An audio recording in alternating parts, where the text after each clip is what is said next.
한번 따라 하실까요? 베레아에 있는 사람들. 여러분, 베레아라는 단어를 아시는 분도 계시고 낯서신 분도 계신데, 오늘 지난주가 데살로니가에 있는 선교하는 모습을 보았다면, 오늘은 같은 지명이죠. 지명인데 베레아라고 하는 곳에 있는 사람들, 이런 제목으로 말씀 은혜를 나누기를 원합니다. 인간은 사회적인 동물이잖아요.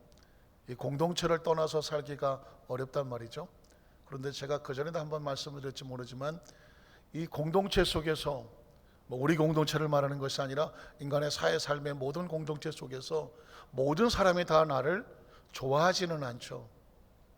어떤 사람은 난생 처음 보는데 뭐 저런 게 다 있어? 난생 처음 보는데 왠지 싫어하는 반감을 보이는 사람도 있고, 어떤 사람은 정말 고맙게도 굉장히 어색한데도 친근하게 다가와서 말을 건네주고 뭔가 따뜻하게 대해주는 사람도 있습니다. 어떤 사람은 왔다 갔는지 전혀 신경도 안 쓰고 무관심한 사람도 있습니다. 어느 사회학자가 통계를 한번 내봤습니다. 어디까지나 통계입니다. 늘 그렇다는 것은 아니죠. 자, 10명의 사람이 있다고 하면 10명의 사람이 있다고 하면 7명은, 보통 70%는 나에게 무관심하다는 것입니다. 그러니까 여러분, 다른 사람이 나 어떻게 생각하면 어떡하지? 신경 쓰지 말라는 겁니다. 그 사람 별로 관심이 없다는 것이죠. 70% 정도는 나에게 무관심하다는 것이죠. 그리고 그 중에 2명은 내가 아무리 잘해도 뒤에서 뒷담화치고 뒤통수 까고 막 아주 좀 반감하고 왠지 안 맞고 힘들게 하는 사람이 2명 정도는 있다는 것이죠. 통계입니다. 그리고 1명 정도는 내가 뭘 그렇게 잘하지 않아도 나를 지지해 주거나 힘들고 어려울 때 옆에서 도와주려고 나서주는 사람이 1명 정도는 있다는 것입니다. 그러니까 여러분, 혹시라도 내 주위에는 사람이 없고 난 외롭고 난 아무도 없는가 봐 낙심할 필요 없습니다. 몇 명은 있다? 1명은 있습니다. 그러니까 10%는 있다는 것입니다. 사회학자가 말한 그저 통계예요. 공동체 안에 꼭 그렇다는 것은 아니고, 어느 지역에 가면 아주 무관심한 사람만 있을 수도 있고, 어느 지역에 가면 아주 반대하는 사람만 있을 수도 있고, 또 어느 지역에 가면 10이면 10명이 다 나를 좋아할 수도 있습니다. 이 사회학적 이야기가 설득력이 있는 이유가 뭔지 아십니까? 성경에 보니까 비슷한 이야기들이 있습니다. 예를 들면 요셉은 형제가 12명입니다. 자기를 포함해서 12명이었습니다.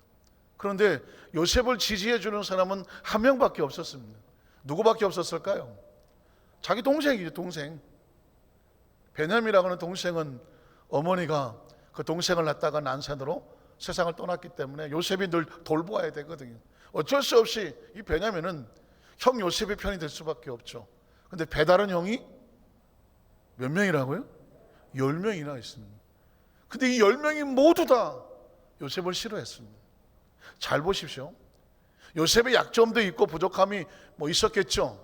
아버지가 특별히 사랑하니까 시기 질투도 있었겠지만, 어쨌든 그 10명이 이스라엘의 12지파 이끌어갈 지도자들이란 말입니다.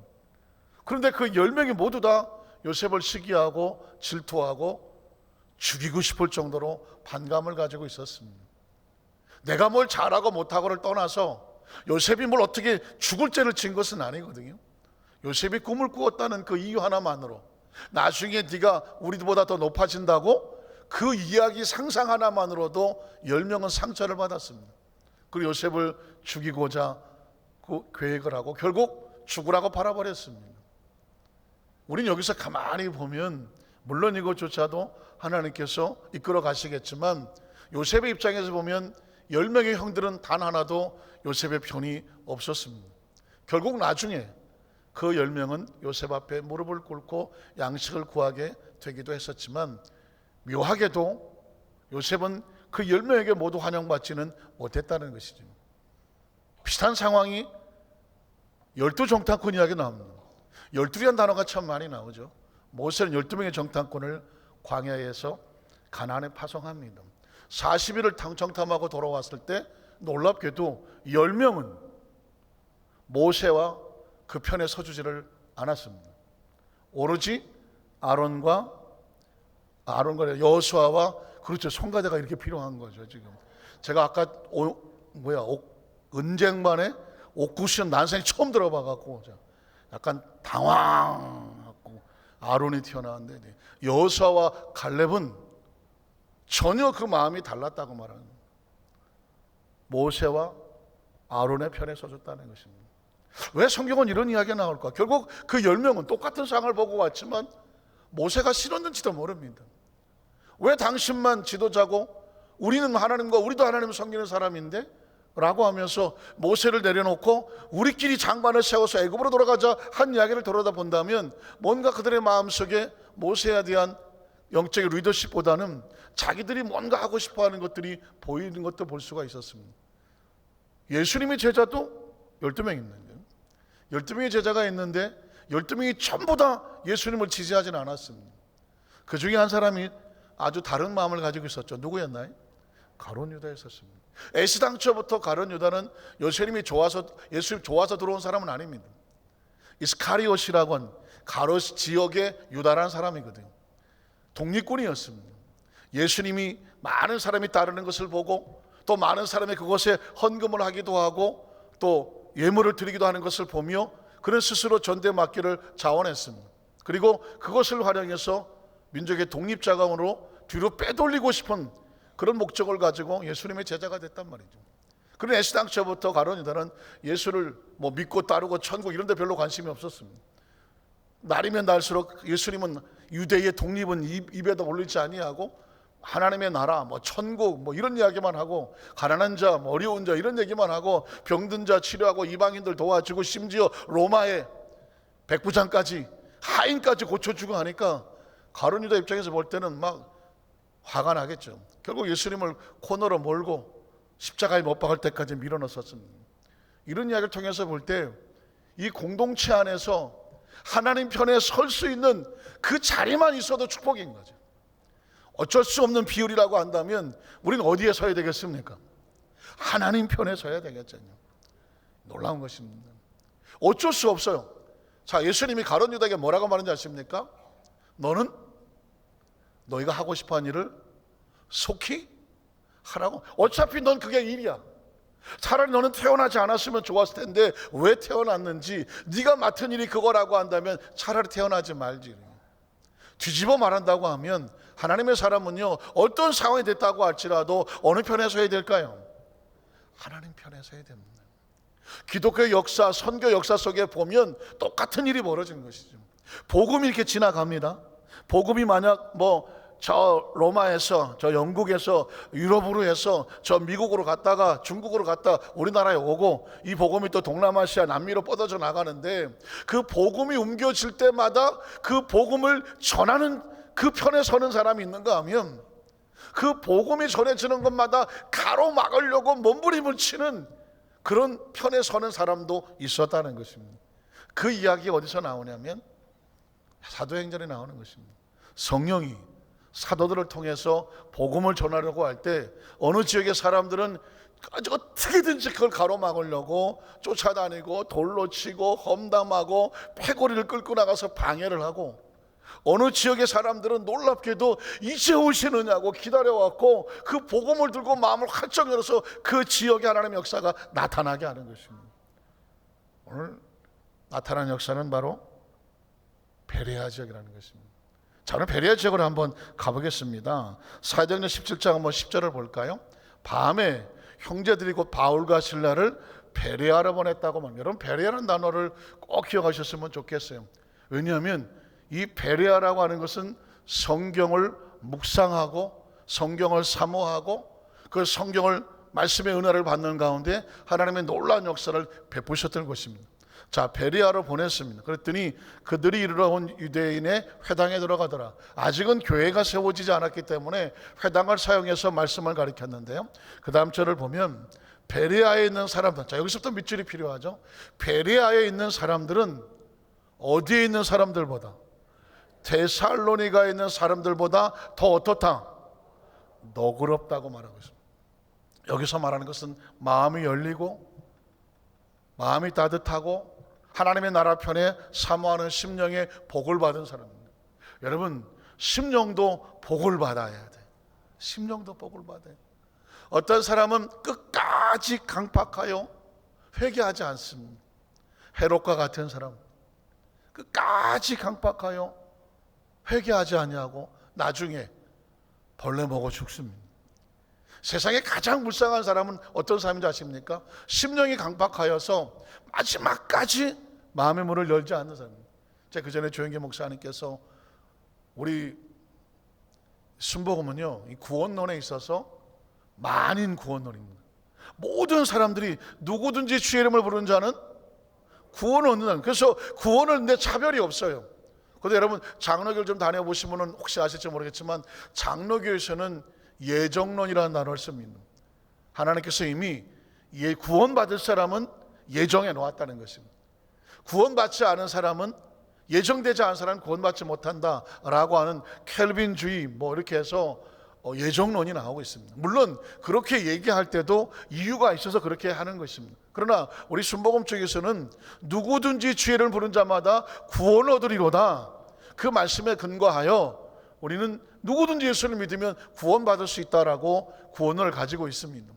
근데 간혹 우리 조 목사님께서 오랜 목회 생활을 하다가 보니까 어쩌면 간혹 구원받을 만한 사람은 하나님이 예정해 놓은 것이 아닐까라고 하는 체험적인 상황이 벌어지더라는 것입니다. 이건 우리의 순복음적인 신앙의 구원론을 부인하는 것이 아니라 그런 모습의 실태가 보이더라는 얘기를 하는 것입니다. 예를 들어서 기도원에 한 예비역 소장이 기도원에서 와서 기도하고 있다고 친척들이 와서 그분을 좀 기도해 달라고 부탁이 왔더랍니다.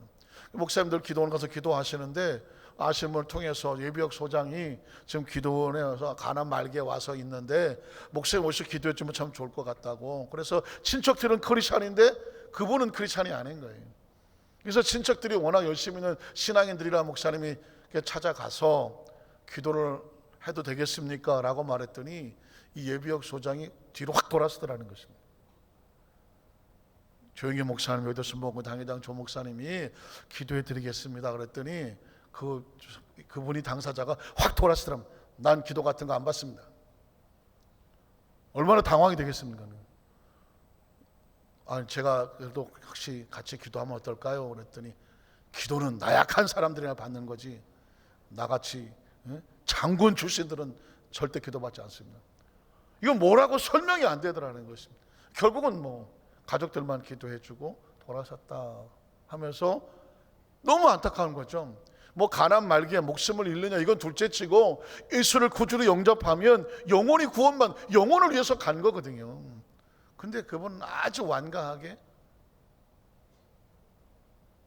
부인하고 받아들이지 아니하고 전혀 얼굴도 보지 않으려고 하더라. 그때 이제 그 사건을 체험하시고 목사님이 설교 시간에 혹시 하나님은 그 마지막 순간에 그저 예수를 구주로 믿기만 하면 구원받을 수 있는 기회조차도 거부하는 그 영혼은 선택되지 않은 걸까?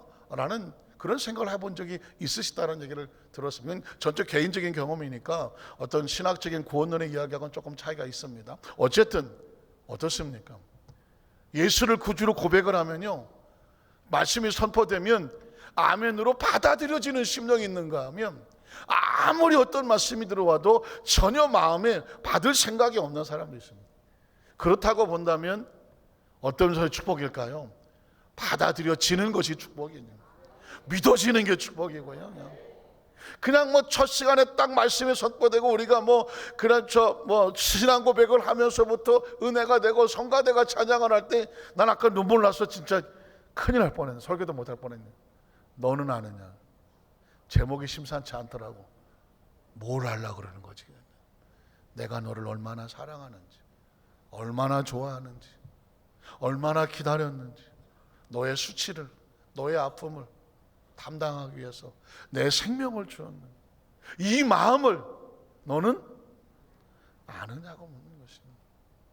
내가 너를 사랑한다는 단어보다 더 반어적으로 가슴을 찌는, 너는 그걸 알고 있느냐고. 지금은 혹시 예전에 알았다가 할지라도 혹시 잊어버린 것은 아니냐는, 그래서 다른 마음을 품고 다른 것에 마음을 빼앗기고 다른 것을 좋아하고 다른 것을 사랑하고 다른 것을 쫓아다니는 것은 아느냐?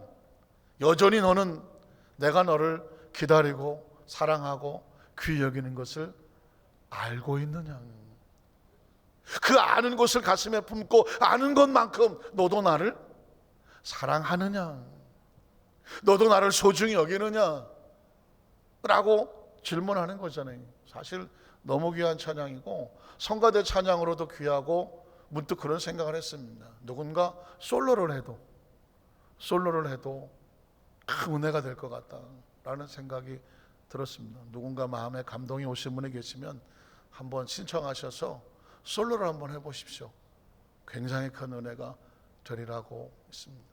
윤창규 장로님이 고개를 끄덕끄덕, 그쪽으로 어떻게 하나님께서 은혜를 아니 이건 뭐 전혀 잘하고 못하고 아니에요. 하나님의 은혜입니다. 여러분 어떻게 생각하십니까? 마음이 열리는 말씀을 들어도요, 어떤 사람은 머리로 듣습니다. 이해하려고 하죠. 어떤 사람은요, 마음으로 와서 부딪혀지면 어떻게 될까요? 마음이 열려지는 것입니다. 자, 이 베레아에 있는 자, 이야기는 성경에서 얘기하는 것이고요, 성령이 말씀하시는 거고요, 성령이 베레아에 있는 사람과 데살로니가에 있는 사람을 비교하고 있습니다.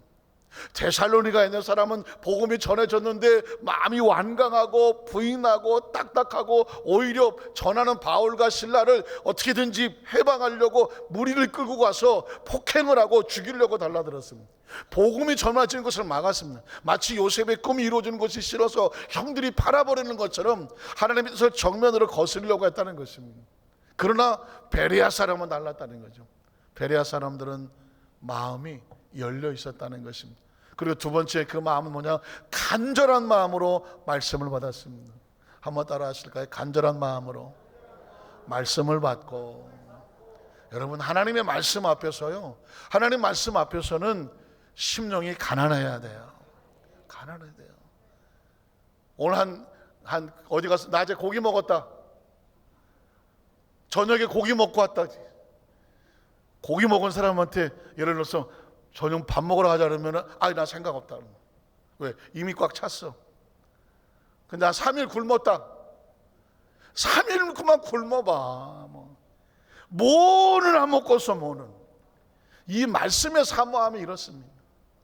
내가 좀 안다고, 내가 좀 이 정도는 뭔가 자기 자신에 채워져 있는 사람은요, 하나님의 말씀이 흩어져도 그래, 그거는 베레아 나도 알지, 거기 데살로니가 이 성경에 있지.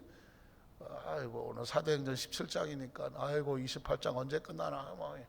이 벌써 머릿속에서 이게 계산이 이렇게 되는 사람도 있어요. 그러나 그냥 오늘은 하나님이 베레아에 있는 사람들은 데살로니가에 있는 사람들과 달리 마음이 열려져 있으며 간절한 마음의 말씀으로 사모함이 있구나. 이건 동네 지역이 좋아서도 아니고 부모를 잘 만나서도 아니야, 학교를 좋은 데 나와서도 아니야. 하나님이 그런 심령을 주신 거예요. 하나님 말씀 앞에 간절한 마음에 심령을 주셨어요. 한번 따라 하실까요? 하나님 말씀 앞에 간절한 심령을 우리에게도 나에게도 주시옵소서. 왜냐하면 학교는 가서 들어보고 교수 이야기가 마음에 안 들면 저거밖에 안 돼 하셔도 돼. 그러나 하나님의 말씀은 아니야. 어린아이가 서서 말씀을 읽는다고 할지라도 그 말씀을 통해서 우리에게 선포하시는 분 누굴까요? 하나님이란 존재가 인식이 돼야 돼. 하나님이란 존재가 말씀의 인식이 돼야 돼. 왜 이 시간에 하나님께서 나에게 베레아 사람 있는 사람들의 이야기를 제목으로 말씀을 선포하게 하실까? 베레아에 있는 사람이 나하고 무슨 관련이 있을까? 하나님이 베레아에 있는 사람들에게 열린 마음을 주시고 너그러운 마음을 주셔서 그 마음을 사모하라는 것이구나. 그 간절한 말씀을 사모하는 열정을 주셔서 말씀을 듣는데 간절함이 있어. 사랑하는 성도 여러분, 세상 것으로 채워져 있는 사람은요, 간절함이 없어. 그러나 어떤 문제가 있어서 작정 기도를 하는 사람, 금식하면서 기도원이나 집회에 참석하는 사람은 어떤 간절함인지 아십니까? 하나님, 오늘 세워주신 주의 종들을 사도를 통해서 그 말씀을 통하여 나에게 말씀해 주십시오. 말씀에 대한 기대가 있잖아요. 말씀에 대한 사모함, 입이 열려져 있잖아. 하나님께서 그 말씀해 주시면, 여러분 간혹가다 동물의 왕 이런 데 보면 제비가 새끼들에게 먹이 주는 거 혹시 보셨나요? 신기한 거는요, 제비가 벌레를 잡아다가 그 둥지에 가면 그 제비 새끼들이 어떻게 합니까? 하여튼간에 입을 얼마나 벌리는지 몰라. 그런데 그 어미가 누구한테 준지 아십니까? 입을 제일 크게 벌리는 것 같아요. 그거 참 신기하더라고. 왜? 그냥 골고루 한 놈씩 다 줄 것 같은데 아니래. 이걸 제일 크게 벌린 놈들한테 아까 줬는데 또 줘. 왜 그럴까요? 간절함이 있어. 새끼가 아무래도 이러고 있으면 안 들어가. 맨 앞에 서갖고 그냥 눈을 불하려고 하면서 달라고 그러면, 내가 저놈을 주려고 왔는데 이게 앞에서 막 억을 벌리고 있으니까 거기다가 주는 거야. 여러분 동물도요, 간절함이 있으니까 이 애미도 정신을 못 차려. 여러분 보십시오. 나를 간절히 찾는 자가 나를 만나. 나를 간절히 찾는 자가, 부르짖는 자가 나를 만난다고 그랬어요. 제가 늘 얘기하잖아요. 예배는 절대 형식이면 안 된다. 습관이면 안 된다. 예배는 간절함이에요. 얼마나 간절하느냐 그 속에 있는 거예요. 말씀은 누구에게 임하느냐? 간절함에 있는 거예요. 지금 이 이야기는 성령이 기록한 거예요. 너희가 베레아 사람의 신앙의 모습을 가졌으면 좋겠다. 마음이 노고롭고 데살로니가 사람 같지 않고, 그리고 베레아 사람은 어떻다고요? 간절한 말씀에 사모함에 있어. 그리고 그 다음 줄 보면 뭐라고 말하는지 아십니까? 이것이 그런가요? 말씀을 가르쳐 주니까 날마다 성경을 뭐 할까요? 상고해 묵상하고 또 숙고하는 거예요. 사랑하는 성도 여러분, 말씀을 상고하는 이유가 뭔지 아십니까? 하나님의 말씀을 어떻게 하려고 내 마음판에 새겨서 내가 지금 잘 가고 있는지 늘 점검하고 똑바로 가려고 하는 거죠. 똑바로 가려고. 젊었을 때는 이렇게도 해보고 저렇게도 해보고, 뭐 이리 갔다 저리 갈까, 뭐 차라리 돌아갈까, 뭐 그냥 서울 부산 대전 찍고 뭐 돌고 돌아다녀 본 경험도 있어. 아직 시간이 있다고 생각하기만. 그러나 나이를 먹으면 점점 무슨 생각이 들어요? 잘 살아야 되겠다, 똑바로 살아야 되겠다. 젊어서 실패하면 아직 회복의 기회가 있어. 다시 시작하면 돼. 그러나 어느 정도 나이를 먹어가면 실패하면 기회가 없어. 그러니까 더 신앙에 깊어질수록, 여기서 말하는 신앙의 나이가 먹어갈수록, 신앙의 연조가 깊어갈수록 뭘 해야 되냐면 또다시 실패하면 안 되지, 또다시 넘어지면 안 되지, 다시 기회가 없지. 그런 생각을 가지고 말씀을 더 깊이 묵상을 하고 그 말씀으로 깊이 들어가서 그 말씀이 나를 이끌어 가도록 해요. 신앙생활도 이제는 빨리빨리 이것저것 정리를 해야 돼. 정신 산만하고 왔다 갔다 하고 하는 게 아주 단순화시켜서 그 말씀 속으로 깊이 들어가요. 세상의 풍전은 나날이 갈려도 난 뭘 지킨다? 내 믿음 지키는 거거든요.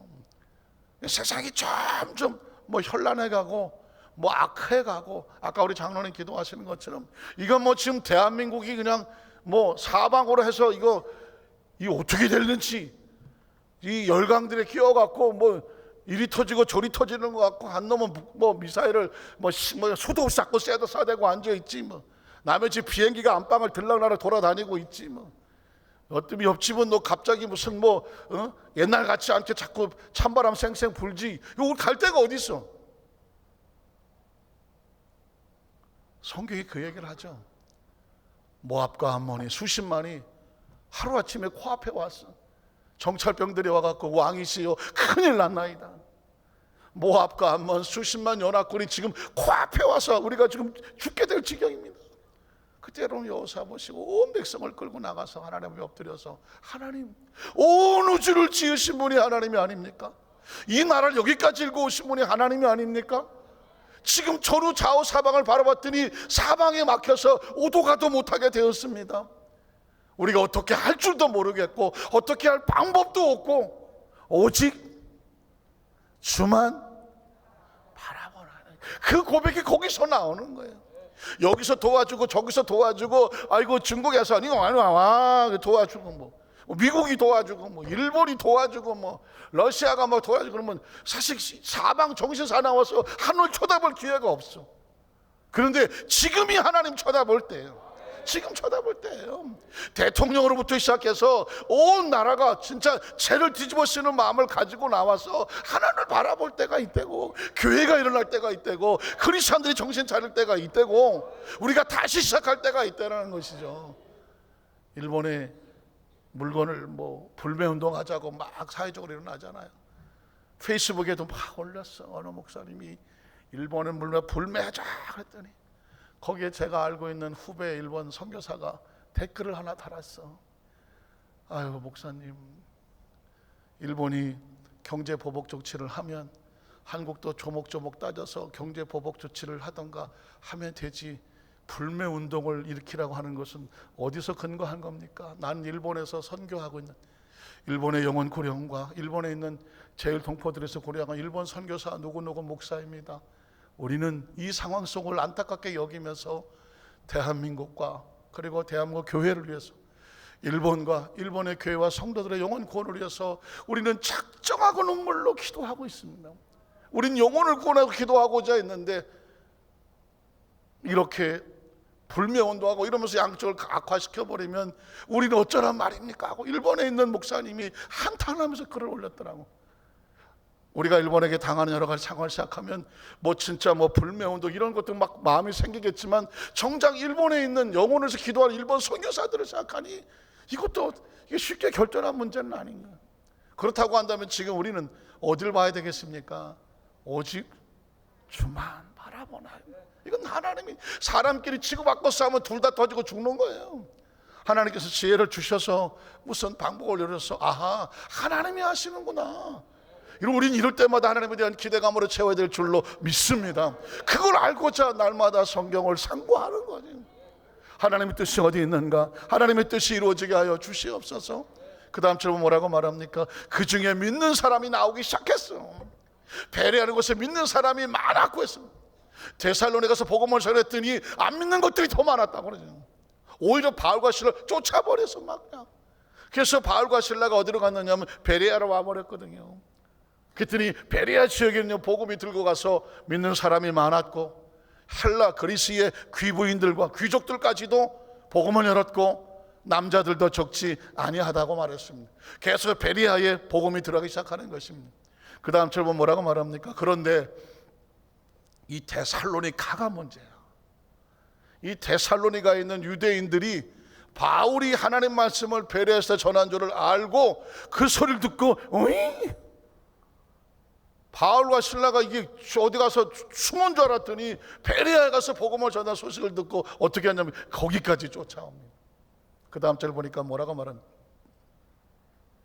거기 가서도 무리를 막 패거리를 끌고 가서 소동하게, 복음을 전하는 곳에 가서 막 난리를 피우고 데모를 하고 피켓을 들고, 저놈은 무리를 선동하는 사람이라고 바울과 실라를 모함하고.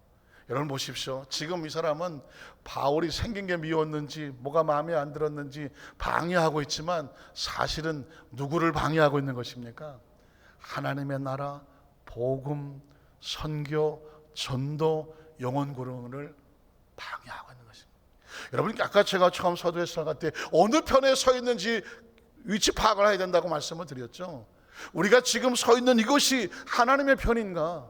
복음을 선포하는 데 있어서 우리가 그것에 손과 발이 되는가? 아니면 그냥 나는 내가 감정과 기분으로 습관적으로 움직였는데 그게 복음을 가로막는 것은 아닌가? 세월이 지나서 본다면 얼마나 무서운 일이겠습니까? 자, 소동하게 합니다. 그래서 어떻게 합니까? 형제들이 곧 바울을 내보내요. 베레아에 있는 형제들이 바울을 내보내서 바다까지 가게 하고 안전하게 피신하게 합니다. 실레와 디모데는 거기에 머물러 두게 합니다. 그리고 15절에 보면 바울을 인도하는 사람이 그를 데리고 아덴까지 이르렀습니다. 잘 보십시오.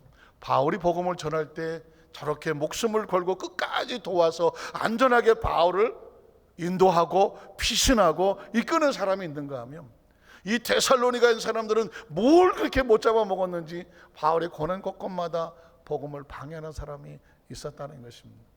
말씀을 정리하기를 원합니다. 두 가지가 필요합니다. 하나는 뭐냐면 내 삶 속에 크리스찬으로서 신앙생활하고 사명을 지고 나갈 때도 나를 돕는 사람도 있어요. 하나님 예배해 놓은 하나님의 사람들이 있고, 어떤 사람들은요, 하나님께서 우리 여기를 어떤 방향으로 인도하시고자 쓰실지는 모르겠지만 우리 앞길을 가로막는 사람, 힘들게 하는 사람, 방해하는 사람, 아주 쫓아와서 힘들게 하는 사람이 있을 수 있다는 것입니다. 왜? 바울의 사역 속에서도 그 모습이 나와. 그러니 우리가 그런 사람을 만날 때는 어떻게? 그러려니 네가 또 왔구나. 하나님 또 이것을 피해갈 수 있도록 주님 인도해 주실 줄로 믿습니다. 그래서 쉽게 절망하고 좌절을 낙심하고 미움과 원망을 품지 말아요. 하나님 일을 나갈 때는 꼭 방해된 일이 있습니다. 두 번째, 내가 그런 사람이 되지 말자는 것입니다. 우리는 어떤 상황이 될지라도 정확한 영적인 분별을 가져서 하나님의 나라를 위해서 헌신하며 그 복음이 전해지고 선교하는 곳에, 나라의 공동체가 발전하는 곳에 그 편에 설 수 있도록 주여 우리 마음의 심령을 붙잡아 주시옵소서. 왜냐하면 어차피 세월이 지난 다음에 보면 그 사람이 어떤 사람이었는지는 성령이 평가하는 것입니다. 사람이 평가하는 것이 아니라 성령이 평가합니다. 왜냐하면 데살로니가와 베레아는 사람들이 볼 땐 왜 이런 일이 벌어지지를 몰랐습니다. 그러나 성경은 성령이 평가하기를 데살로니가 사람들은 바울의 선교 사역을 막았던 사람이고 방해했던 사람이고, 베레아 사람들은 놀랍게도 바울의 사역을 듣고 보고 믿어서 구원의 열매가 있고 도왔던 사람들입니다.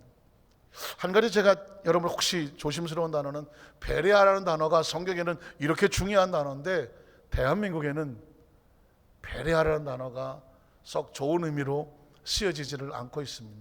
혹시 오해하실까 봐 제가 그래서 말씀을 드리면, 베레아 아카데미 혹시 들어보신 베레아 아카데미?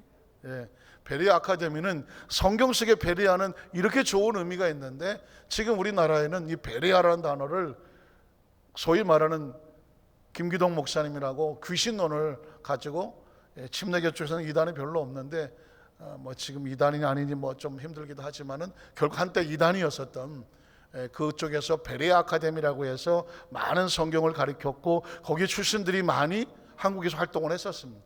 그런데 그 출신들이 대부분들이 좀 잘못된 영향을 가지고 있고, 귀신론의 잘못된 것이 뭐냐면, 이 김기동 목사님의 사역 속에서 귀신을 쫓아내 봤더니 이 귀신이 나가면서 꼭 하는 말이 뭐 돌아가신 친정엄마, 친정아버지, 뭐 증조할아버지, 뭐 삼촌, 이모 갖다 둘러대거든요. 그래서 이 사람이 이렇게 말했습니다. 귀신은 죽은 사람이 된다, 이렇게 가르쳤습니다.